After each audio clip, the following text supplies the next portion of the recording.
as we enter into the season of gratitude and thanksgiving for all we have received, may we also sustain and grow our feelings of hope, remembering that hope is not merely optimism, but asks us to work to make what we hope for to become reality. Here in our beloved church community, we do such work together. Good morning. Welcome to the Unitarian Universalist Church of Eugene. My name is Heidi Gould. I am a 56-year-old white woman with short silver hair and glasses, and I'm wearing black and white today, and I am your worship associate for this Sunday. For folks on Zoom, our ministerial intern, Ember, will be our Zoom chaplain for this morning, and welcome to you all. Thank you so much for joining us via Zoom. If there are any new visitors here today, or first-timers, if you are comfortable raising your hand or standing up to let us know to welcome you, that'd be great. If there are any first-timers or newcomers, welcome. Welcome. Welcome.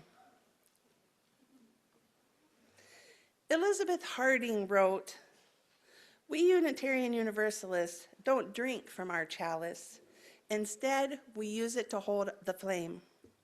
The circle of the chalice helps keep the fire small.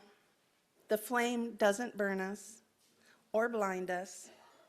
It gives us light so we can see all the things in the universe, even the invisible ones.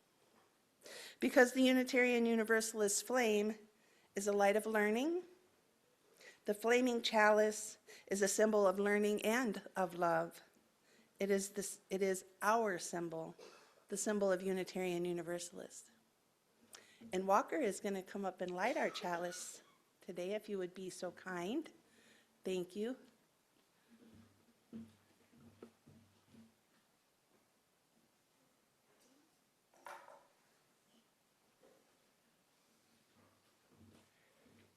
As I say these words by Robert Frost.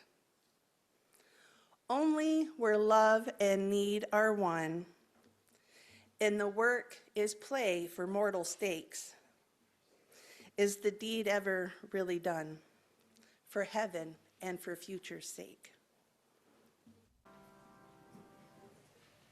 I love the taller kids and the adults bending way down to get under that arch. The rituals that we bring to our faith community. I'm the Reverend Dennis Reynolds. I'm honored to serve as an affiliated community minister here.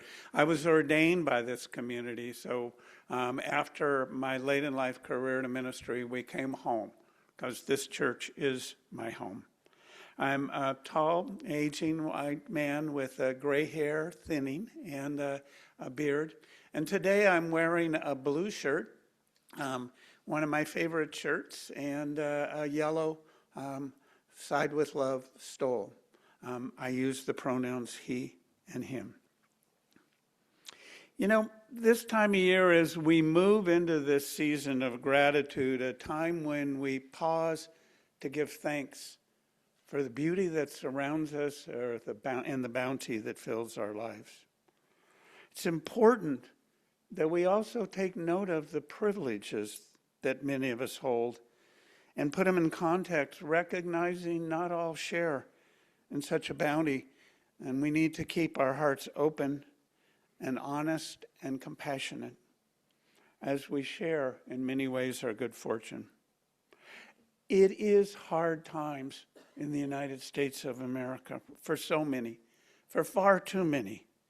Compassion and care certainly do not seem to be the driving motivation for too many of our leaders. Sometimes indifference and cruelty seem to be intentional. People's lives become chips in a giant political poker game. In the news, we read the numbers. 42 million people whose food assistance through SNAP was disrupted. 4 million recipients of affordable care health insurance are facing higher premiums, which will mean for many they simply can't afford health coverage. Increasing deportation rates of immigration and custom enforcement detentions grow. 66,000 people are now in detention. And over the last 20 years, 20 people died in detention facilities. We need to, of course, look at the numbers and see the individuals beyond those numbers and who are impacted, knowing that each one of those numbers is attached to a life and a story.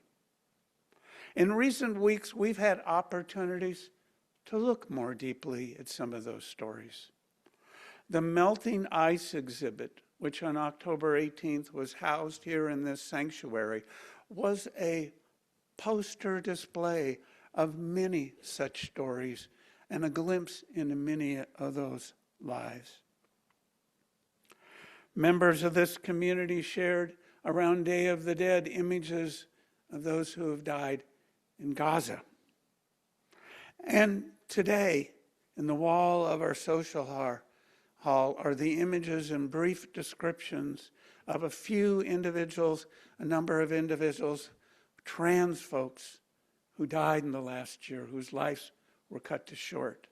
I invite you to take time to acknowledge each of those individual lives. You know, we shared food here, and we were face to face with folks who have need. Remember those individual stories as we look at the numbers. There's good news in the numbers too sometimes. On October 18th, 7 million people across America took to the streets to say no to what's happening. I'm sure many of you have stories from your participation when you were amongst the thousands in our community who said no. So tonight in our sanctuary, there'll be an additional opportunity to acknowledge those trans individuals who died. There's a special service here, and you'll hear more about that later in the service. Take time to ponder the individuals. Take time to notice all stories. Each of us are more than statistics. Each life is a beautiful story, a beautiful thread in the tapestry of all life. Hope comes from that knowledge as well.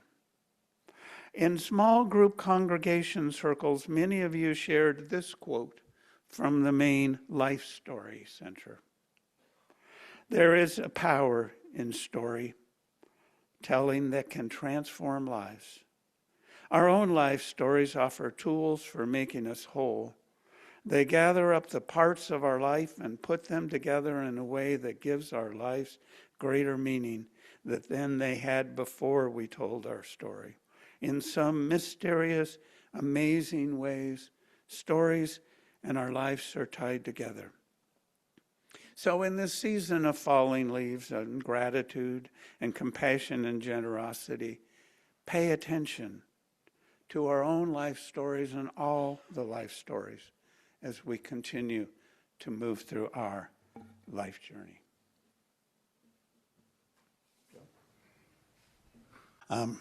I invited Heidi to share with me a reading this morning, and I want to do a little bit of introduction. It's Ithaca by C.P. Cave, early 20th century poet.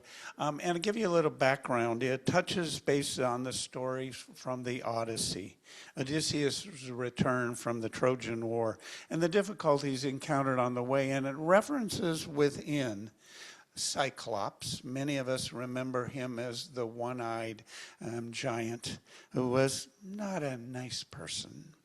And the sea god Poseidon, who could be a little moody. And flesh-eating giants called the Laestagonians. Flesh-eating giants, really nasty beings. So they reference in the poem.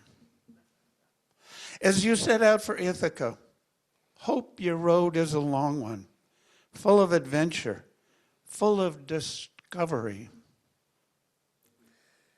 Laestrygonians, Cyclops, and angry Poseidon, don't be afraid of them. You'll never find things like that on your way. As long as you keep your thoughts raised high, as long as a rare excitement stirs your spirit and your body. Laestrygonian, Cyclops, wild Poseidon, you won't encounter them unless you bring them along inside your soul, unless your soul sets them up in front of you. Hope your road is a long one. May there be many summer mornings when, with what pleasure, what joy, you enter harbors you're seeing for the first time. May you stop at Phoenician trading stations to buy fine things, mother of pearl and coral, amber and ebony, sensual perfume of many kinds. As many sensual perfumes as you can. As may you visit many Egyptian cities to learn and go on learning from their scholars. Keep Ithaca always in your mind. Arriving there is what you're destined for, but don't hurry the journey at all. Better it lasts for years, so you're old by the time you reach the island. Wealthy with all you've gained on the way, not expecting Ithaca to make you rich. Ithaca gave you the marvelous journey. Without her, you wouldn't have set out.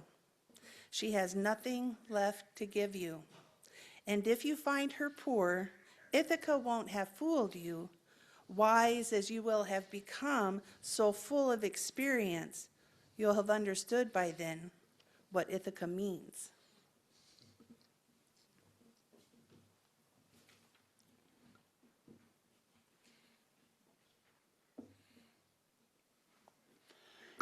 Each of us has our own story, our own epic tale, the story of our life journey, full of adventure, full of discovery.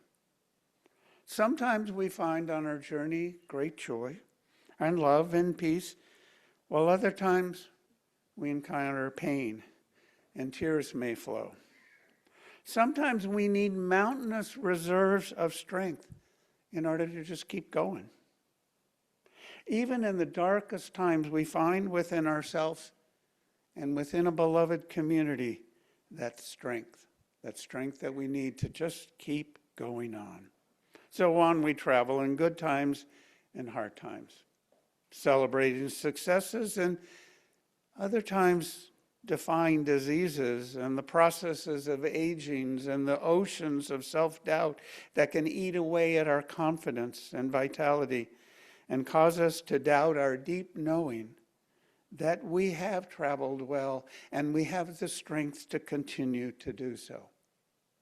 We remember times past and we plan for what might come next, marveling at all we have seen and experienced on our journeys. We ask questions and we seek answers. Each of us is writing with our deeds the story of our lives. Each chapter of history is made up of the threads of individual lives. Lately, I've been spending more time than usual looking back at a particular previous chapter in my continually unfolding story. Some of my looking backward has been focused on a particular time period some 50 plus years ago when I was a student activist at the University of Oregon. Revisiting those times in my memory holds about these times was prompted by the work of a historian who's been working with the university library to create an archive of information about and interviews with folks who were engaged in activism on the university campus in those times. I was blessed to be one of the interviewees. I've had deep conversations and a number of email colleagues with that historian, Marty's his name. The inclusion of my story in a historical archive, made me very clear to me that what I did was not only part of my individual story, but part of that tapestry of a greater stories of life, of part of history, because our individual stories indeed become part of a more complex tapestry now past. The colorful threads I offered to Marty were mostly recollections of events around a particular time, the month of April 1970 at the University of Oregon campus. That month, there were disputes and conflicts over the university's role in supporting the war that was raging in Vietnam. Particularly, there was a proposal to remove Reserve Officers Training, ROTC, from campus. The Faculty Senate met, and after much lobbying, they passed a resolution that said, no more ROTC here. Well, and a couple of weeks later, there was a motion to reconsider. The faculty met again, and they voted to continue the university's support for the training of military officers. The activists, myself included, were enraged. We trashed a building. We held multiple demonstrations and occupied the university's president's office. Though I am ashamed of my acts of rage, I'm not ashamed of the nonviolent civil disobedience that I participated in. I had to do something. These parts of my story are echoing through my current reality in these challenging times, prompting my 75-year-old self not only to remember my past, but also to consider how the chapters of my life in those times shape my present. One repeated theme in my life has been activism. I've worked on political campaigns, lobbied the legislature, served on state and city commissions, protested on a couple of occasions, engaged in civil disobedience. I know such a commitment to action is true in the stories and lives of many of the people in this room. We're called to do something, called by a faith tradition that emphasizes deed over creed. Deed, not creed, I think is the best summary of what Unitarian Universalist theology calls us to do and be in the world. We're called to do something. In the here and now, I'm involved in a protest planning as part of a group called ACES, the Activist Coalition of Eugene Springfield. We will probably at our next meeting rename the group as the Activist Coalition of Eugene Springfield and Lane County. And I, along with Barbara Kellogg, are honored to serve the Social Justice Council of this congregation as part of that planning group, as part of that coalition. Now, this is the group that planned the last two mass demonstrations in Eugene, and I served as a police liaison for No King's Day 1 and 2 marches. Kind of a different relationship with the police than I had back in 1970. In the room at the ACES meetings and in online chats, I've encountered some folks who remind me of an earlier version of myself. Have you encountered people who remind you of your younger self? I'm both thrilled by their enthusiasm and spirit, and I sometimes cringe just a little bit because I remember some of the mistakes I made, and I hope they might not make the same ones. Yet I restrain myself from advising them not to make such mistakes because I remember that mistakes can be our most important learning tool. In the beginning of our lives, we learn to walk by falling down. The same is true if you've ever tried skiing. It's true in so many such things that we do. If we're able to escape the flesh-eating giants and one-eyed monsters that our mistakes may set free, we emerge stronger, and perhaps, just perhaps, wiser. Errors are highly instructive. That's one of the things I have to remind myself of periodically, how instructive errors can be. Mistakes in the kitchen have made me a better cook. The same is true of gardening and even parenting and other major life endeavors. I certainly learned a lot about relationships from the ones that didn't work. And when I step back from my overly critical judgmentalism, such lessons can help me to know myself more fully and help me figure out how I might best match my intentions and my actions. Seeking to be, as Gandhi described it, to be in the world what I want to see in the world. Now, I accept that such a goal is highly aspirational. And I've learned that mistakes I acknowledge having made can best help me to be who I truly want to be.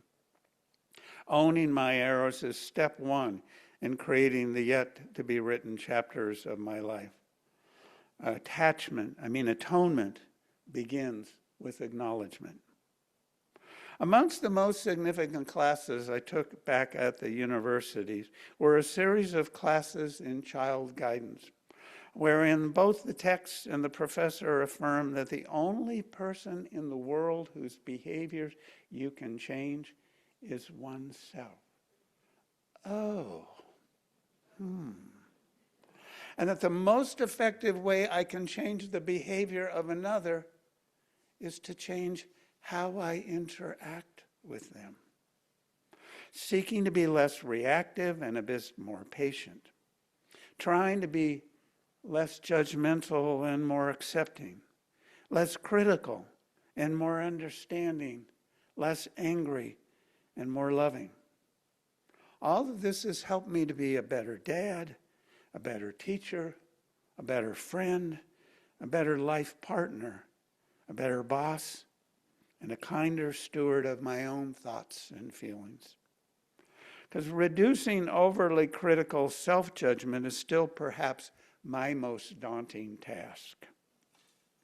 And such is the work of a lifetime. Sometimes as I age, I find myself spending a bit too much time looking backwards, as though my life is all about what I did before. I'm who I was back then. Now, I once took a sign language class at the university, and I learned a few signs, but most of them I forgot.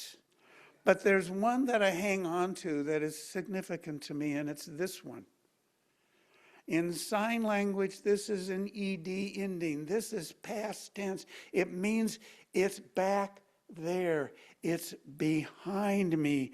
It's done. I cannot change it. What's done is done.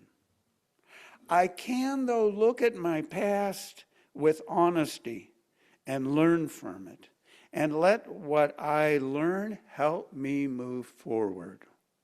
It's like in a rowboat. You move forward by looking back. We need to look over our shoulders too, but mostly we get the most momentum when we look backwards. And that metaphor can help us to remember that past mistakes provide us with an abundance of friggin' learning opportunities. I will no doubt make more mistakes and then have even more friggin' learning opportunities. But I want to dissuade all from simply looking backwards, for there are more waters to cross and more chapters for each of us to write in the epic of our life story. I'm 75 years old, and the reality is I probably have more years behind me than I do in front of me. But still, those are the years and those are the times now and looking forward that I want to focus my energy on. In crafting a life, unlike in writing fiction, we do not get to outline the plot beforehand. While a mystery writer already knows when they put pen to paper or go to the keyboard how things are going to work out and who done it. That's not true in our life. We don't know what's going to happen until we get there. And so we craft our life filled with anticipation, hope, and intention. The storyline of our life continues to unfold. Sure, we make plans, but all too often stuff happens. A conflict with a beloved or an angry storm god can stir up a whirlwind. A disgruntled coworker or an enraged cyclops can challenge us. Or we might face health challenges or encounter those pesky Laestrygonians. Our careers and family commitments can be all too consuming, so it seems like the wind has ceased to fill our sails. Stuff happens. Stuff happens that turns things in a very different direction than what we had planned or hoped or dreamed of. None of us had planned for the current political reality here in the United States of America. But experience from our past can remind us that we have the ability to persevere in hard times. And we've learned how to stand in solidarity with those at greatest risk.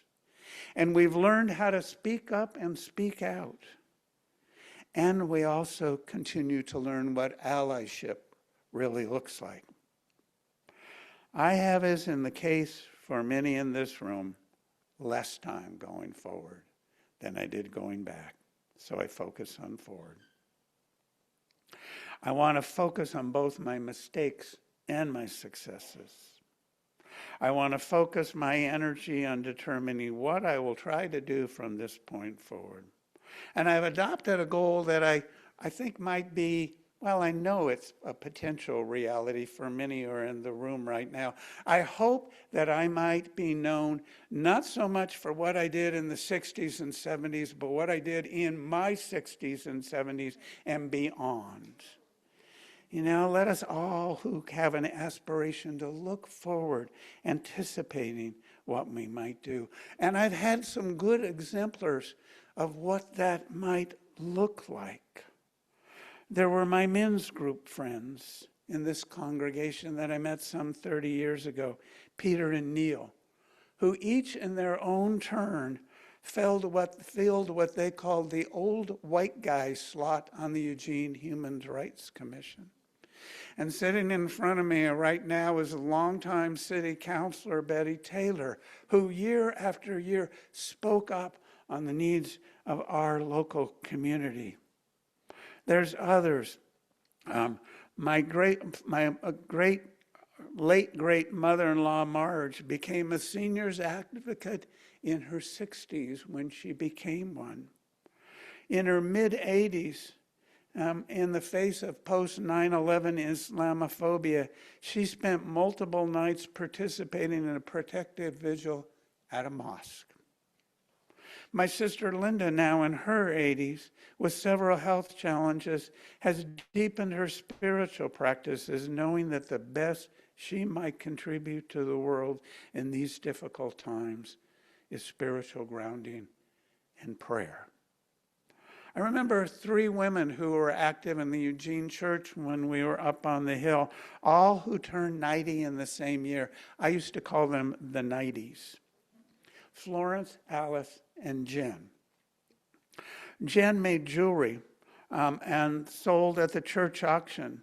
I still have a keychain. I put it in my bag and forgot to leave it in my pocket. It had a stone encircled in silver. Well, the stone fell out, but I keep the circle to remind me of the gifts I've received from those past. The circle remains. Florence still enjoyed literature, though due to declining eyesight, her books had been on tape. And she and Alice both contributed to Sunday worship as worship associates. Though they no longer could read a text, so they memorized beforehand anything they were going to share from the pulpit. Alice called her 90s the most intellectually and spiritually stimulating yet. At one worship planning meeting that she had arrived at by bus, she showed us how she hung around her neck in a plastic sleeve both her ID and her bus pass. She had arrived at the meeting by bus, and she shared a story how the week before she had gone to a meeting in the morning by bus, and on the way to the meeting, she didn't remember what meeting she was supposed to be going to. She decided the meeting would probably be fine without her, and simply accepted the beauty of the bus ride as it took her all the way in the route back to her home, showing up for another meeting on another day. Wherever we are in our life journey, there are many ways each of us can give to our families and friends. For nurturing the next generation can be the most important work we do in the world. We can also actively care about and care for people who we've never met beyond this congregational community and have need of our compassion and love. Or give in this community and to this faith tradition of both time and treasure. Stay true to your work in the shaping of the future and honoring the beauty of all the world. Noticing that beauty, especially in dark and difficult times, can be the most important form of self-care. Another quote shared from small group ministry connection circles, the African-American writer Octavia Butler reminds us that the world is full of painful stories. Sometimes it seems as though there aren't any other kinds, and yet I find myself thinking of how beautiful that glint of water was through the trees. Notice the glimmer. Notice the light. Notice the beauty. I want to tell you about a new heroic mentor. I thought, that's who I might want to be when I grow up. Her name is Charlotte Chopin. Since 1982, Charlotte, now 102 years old, has been for many years, has taught yoga in Lair, a French village in the Loire region. A 102-year-old yoga teacher. Though she can no longer do all the poses she has taught for many years, she remains flexible and strong and continues to guide her students with wisdom and grace. When asked what yoga offered her, she offered simply serenity. That's about as philosophical about his life as Charlotte will get. And about her longevity, she says, it's just good luck. I don't have too many problems, and I have an activity that I like. I try to heed her advice, assuring that in addition to doing the advocacy I feel called to do, I also simply do things because I like them. Thich Nhat Hanh, the Buddhist Vietnamese teacher, was asked why he did walking meditation, and his answer was, because I like it. So I remember to do things like I like rummage around in thrift stores or digging in my garden or simply walking in the woods, doing a thing simply because I like it. A plaque in Miss Chopin's home reads in French, happiness is not about having everything you want, but loving what you have. Happiness is not about having everything you want, but loving what you have. May we each accept and acknowledge that truth as we travel our life's journey, seeking our own Ithaca. May it be so. Let's do this as a call and response without the words, we extinguish this flame. We extinguish this flame. But not the light of truth. But not the light of truth. Or the warmth of community. Or the fire of commitment. or the spirit of transformation. For these we carry in our hearts together until we are together again. Please remain standing for our closing words of benediction, which are from the poet Langston Hughes.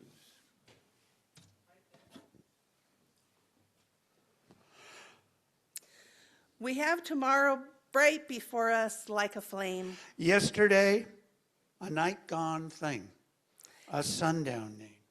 And dawn today, broad arch above the road we came.